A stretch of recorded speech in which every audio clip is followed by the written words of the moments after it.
Now, the war with Iran may still be raging, but Donald Trump is already talking about Washington's next target, Cuba. Speaking at the White House during a reception for the Inter-Miami CF football team, Trump suggested that after Venezuela and Iran, Cuba could soon face pressure from Washington once the war in Iran is over. But what's happening with Cuba is amazing, and we think that we want to finish this one first, but that will be just a question of time before you and a lot of unbelievable people are going to be going back to Cuba. Hopefully not to stay. We want you back, and we don't want to lose you.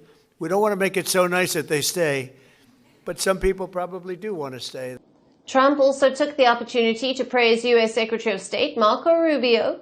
Rubio, the son of Cuban immigrants, has long taken a hardline position against Havana. Trump suggested Rubio could play a key role if Washington decides to shift its focus to the island. He's doing some job, and your next one is going to be, we want to do that special Cuba. He's waiting, but he says, let's get this one finished first. We could do them all at the same time, but bad things happen. The comments come as the United States maintains heavy economic pressure on Cuba.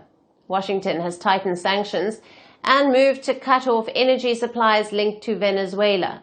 The move followed the removal of Venezuelan President Nicolas Maduro earlier this year. Cuba relied heavily on discounted Venezuelan oil. Without it, the island nation faces a deepening fuel crisis. In a separate interview, Trump claimed the Cuban government is seeking a deal with Washington. However, the U.S. president did not provide details about what such negotiations might involve. But what is Washington's case against Cuba? Now, earlier this year, Trump signed an executive order declaring a national emergency related to Cuba. The order described the government in Havana as an extraordinary threat to the United States. Washington accuses Cuba of maintaining close ties with its adversarial powers like Russia, China, and Iran. The order also alleges links between Cuba and groups such as Hamas and Hezbollah. Meanwhile, events in Havana also reflect the growing geopolitical tensions. The Cuban president, Miguel Díaz Canel, had visited the Iranian embassy yesterday in Havana. He signed a book of condolences following the death of Iran's supreme leader, Ali Khamenei. The Cuban president accused the United States and Israel of violating international law.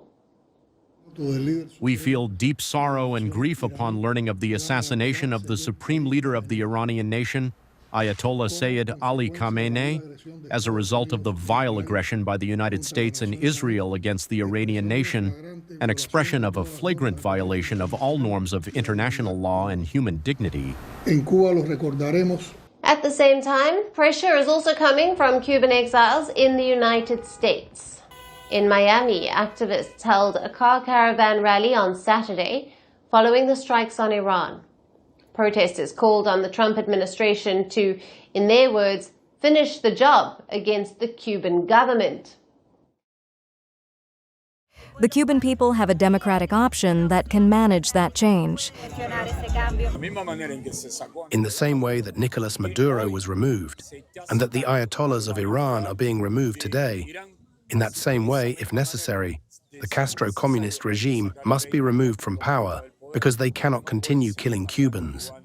They cannot continue causing so much pain, so much suffering, as they have been causing. For now, the White House says its primary focus remains the war in Iran. But Trump's comments make one thing clear.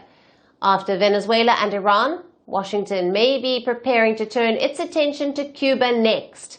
And the Caribbean could soon become the next geopolitical flashpoint. Power doesn't end quietly.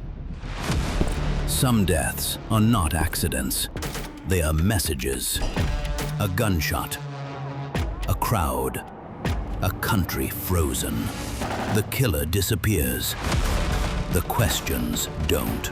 This is not just about who died. It's about what followed. Governments fell. Armies moved. History rewrote itself. 5 leaders. 5 moments. One pattern: the assassination.